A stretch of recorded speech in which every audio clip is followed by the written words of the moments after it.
ರಾಜ್ಯದಲ್ಲಿ ಕಂಡು ಕೇಳರಿಯದ ಭೀಕರ ಬರ ಬರ್ತಾ ಇದೆಯಾ? ಕಣ್ಣೀರು ತರಿಸುತ್ತಿದೆ ಶತಮಾನದ ಬರಗಾಲ. ನೀರಿಲ್ಲದೆ ಒಣಗುತ್ತಿದೆ ಭೂಮಿ. ರಾಜ್ಯದಲ್ಲಿ ಕಣ್ಣೀರು ತರಿಸುತ್ತಿದೆ ಶತಮಾನದ ಬರಗಾಲ. ನೀರಿಲ್ಲದೆ ಒಣಗುತ್ತಿದೆ ಭೂಮಿ, ರೈತರು ಕಂಗಾಲು. ಕೃಷಿಗೆ ನೀರಿನ ಸಮಸ್ಯೆ, ಜಾನುವಾರುಗಳಿಗೆ ಮೇವಿಲ್ಲ. ಇಷ್ಟೆಲ್ಲ ಸಮಸ್ಯೆ ಇದ್ರೂ ಜನಪ್ರತಿನಿಧಿಗಳು ಮೌನ ವಹಿಸ್ತಾ ಇರೋದು ಯಾಕೆ?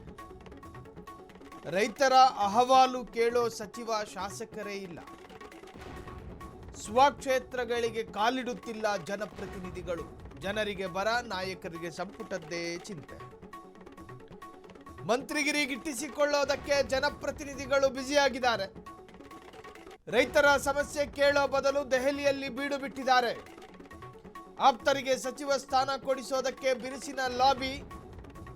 ಸಂಪುಟ ವಿಸ್ತರಣೆಯವರೆಗೂ ಇದೇ ಪರಿಸ್ಥಿತಿನ. ಓಟ್ ಹಾಕಿದ್ದೀರಿ, ಅನುಭವಿಸ್ಕೊಳ್ಳಿ. ಜನಪ್ರತಿನಿಧಿಗಳಿಗೆ ಎಲ್ಲಿದ್ದೀರಾ? ರೈತರ ಕಷ್ಟ ಕೇಳೋದಿಲ್ಲ. ದೆಹಲಿ ಬೀಡು ಬಿಟ್ಟು ಜಿಲ್ಲೆಗಳಿಗೆ ಭೇಟಿ ನೀಡಿ. ನಿಮ್ಮ ಲಾಬಿಗಳನ್ನು ಪಕ್ಕಕ್ಕಿಟ್ಟು ನಿಮ್ಮ ಸ್ವಕ್ಷೇತ್ರಗಳಿಗೆ ಹೋಗಿ ನೋಡ್ರಯ್ಯ. ಒಂದು ಕಡೆ ಒಂದು ವರದಿ ಹೇಳುತ್ತೆ, 14 ಜಿಲ್ಲೆಗಳಿಗಿಂತಲೂ ಹೆಚ್ಚಿನ ಜಿಲ್ಲೆಗಳು ಬರಗಾಲ ಪೀಡಿತವಾದ ಜಿಲ್ಲೆಗಳಾಗಬಹುದು ಅನ್ನೋ ಮುನ್ನೆಚ್ಚರಿಕೆಗಳಿದ್ದಾವೆ. ಎಲ್ಲಿದ್ದಾರೆ? ಪ್ರದೀಪ್ ಈಶ್ವರು ಚಿಕ್ಕಬಳ್ಳಾಪುರದಲ್ಲಿದ್ದಾರಾ? ಪ್ರಿಯಾಂಕ್ ಖರ್ಗೆ ಕಲಬುರಗಿಗೆ ಹೋಗಿ ಬರ್ತಿದ್ದಾರಾ?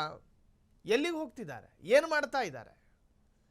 ಬರಗಾಲ ಪೀಡಿತ ಜಿಲ್ಲೆಗಳಲ್ಲಿ ಆ ಭಾಗದ ಎಲ್ಲ ಶಾಸಕರುಗಳು ಇದ್ದಾರಾ ಅನ್ನೋದನ್ನ ಆ ಭಾಗದ ಮತದಾರರು ಕೌಂಟ್ ಮಾಡ್ಕೊಳ್ಳಿ. ಆ ಮತದಾರರು ಪತ್ತೆ ಮಾಡಿ ಎಲ್ಲಿದ್ದಾರೆ. ಮುಂದೊಂದು ದಿನ ದೊಡ್ಡ ಮಟ್ಟಗಿನ ಅಪಾಯವನ್ನು ರಾಜ್ಯ ಎದುರಿಸಬೇಕಾಗಿ ಬಂದಿತ್ತು.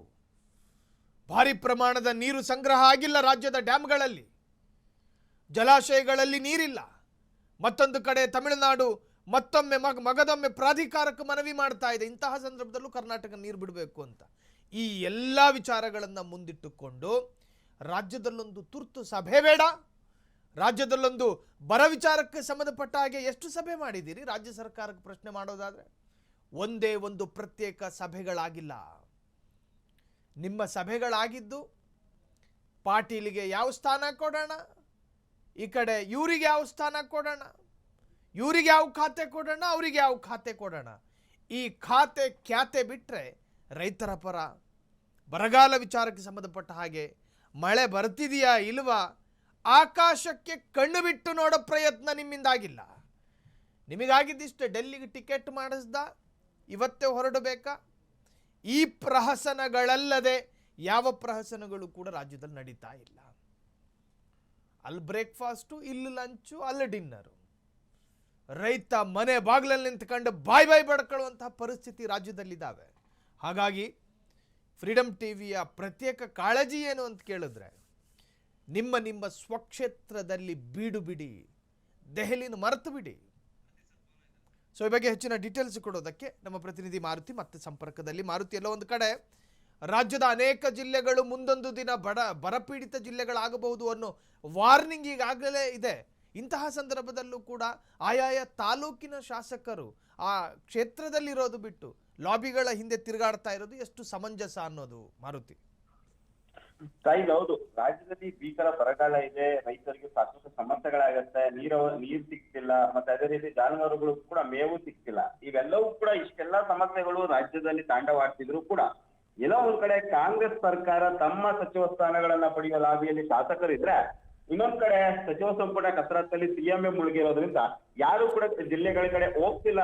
ಇದ್ರ ಬಗ್ಗೆ ಕೂಡ ಸಾಕಷ್ಟು ಆರೋಪಗಳು ಜನರಿಂದಲೂ ಕೇಳಿ ಬರ್ತಿದೆ. ವಿಪಕ್ಷ ನಾಯಕರು ಕೂಡ ಸಾಕಷ್ಟು ಆರೋಪವನ್ನ ಮಾಡ್ತಾರೆ. ಅಂದ್ರೆ ಪ್ರಮುಖವಾಗಿ ರಾಜ್ಯದಲ್ಲಿ ಬರ ಇದೆ, ಸಂಬಂಧಪಟ್ಟಂತ ಬರ ಘೋಷಣೆ ಆಗ್ಬೇಕು, ಮತ್ತೆ ಅದೇ ರೀತಿಯಾದ ಅನುದಾನ ಕೂಡ ರೈತರಿಗೆ ಘೋಷಣೆ ಆಗ್ಬೇಕು ಅಂತ ಕೂಡ ಪಟ್ಟನ್ನ ಏನು ವಿಪಕ್ಷ ಹಿಡಿದಿದ್ರು ಕೂಡ ಅವೆಲ್ಲವೂ ಕೂಡ ತಲೆ ಕೆಡಿಸ್ಕೊಳ್ಳದಂತಹ ಸಚಿವರು, ಅಂದ್ರೆ ಈಗಾಗಲೇ ಇರುವಂತಹ 14 ಸಚಿವರುಗಳಲ್ಲಿ ಉಸ್ತುವಾರಿ ಸಚಿವರನ್ನಾಗಿ ನೇಮಕ ಮಾಡಿದ್ರು ಕೂಡ ಆಯಾ ಜಿಲ್ಲೆಗೆ ಹೋಗಿ ಸಮಸ್ಯೆಗಳನ್ನ ಕೇಳುವ ಪರಿಸ್ಥಿತಿ ಶಾಸಕರಿಗೂ ಇಲ್ಲ, ಮತ್ತೆ ಈ ಕಡೆ ಸಚಿವರಿಗೂ ಇಲ್ಲ. ಯಾಕೆಂದ್ರೆ ಸಚಿವರು ಒಂದ್ ಕಡೆ ಕೆಲ ಸಚಿವರುಗಳು ತಮ್ಮ ಆಪ್ತರಿಗೆ ಸಚಿವ ಸ್ಥಾನ ಕೊಡಿಸುವ ನಿಟ್ಟಿನಲ್ಲಿ ದೆಹಲಿಯಲ್ಲಿ ಬೀಳ್ಬಿಟ್ಟಿದ್ರೆ, ಇನ್ನ ಬಾಕಿ ಉಳಿದಂತ ಶಾಸಕರಿಗೂ ಕೂಡ ಈ ಬಾರಿ ಆದ್ರೂ ಸಚಿವ ಸ್ಥಾನ ಪಡೆದೇ ತೀರ್ಬೇಕು, ಬಾಕಿ ಉಳಿದ 2 ವರ್ಷ ಆದ್ರೂ ಕೂಡ ನಾನು ಸಚಿವನಾಗ್ಬೇಕು ಎಂಬ ನಿಟ್ಟಿನಲ್ಲಿ ಹೈಕಮಾಂಡ್ ನಾಯಕರ ಭೇಟಿಗೆ ದೆಹಲಿಗೆ ಹೋಗಿ ಅಲ್ಲಿ ಸಚಿವ ಸ್ಥಾನಕ್ಕೆ ಲಾಬಿ ನಡೆಸ್ತಾ ಇರೋಂಥದ್ದು ಇದೊಂದು ರೀತಿಯಾದಂತಹ ಸಂಕಷ್ಟಕ್ಕೆ ಸಿಲುಕಿರುವಂತದ್ದು ರಾಜ್ಯದ ಜನತೆ. ಅಂದ್ರೆ ಈ ಕಡೆ ಸಚಿವರುಗಳು ಇಲ್ಲ, ಈ ಕಡೆ ಶಾಸಕರು ಕೇಳೋರಿಲ್ಲ, ಮತ್ತೆ ಸಿಎಂ ಕೂಡ ಬರ ನಿರ್ವಹಣೆ ಬಗ್ಗೆ ಯಾವುದೇ ರೀತಿಯಾದ ಘೋಷಣೆ ಕೂಡ ಆಗ್ತಿಲ್ಲ. ಹೀಗಾಗಿ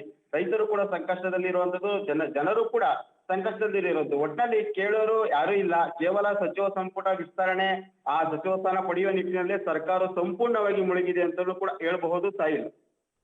ಓಕೆ, ಥ್ಯಾಂಕ್ ಯು ಧನ್ಯವಾದ ಮಾರುತಿ ತಮ್ಮೆಲ್ಲ ಡೀಟೇಲ್ಸ್ಗೆ.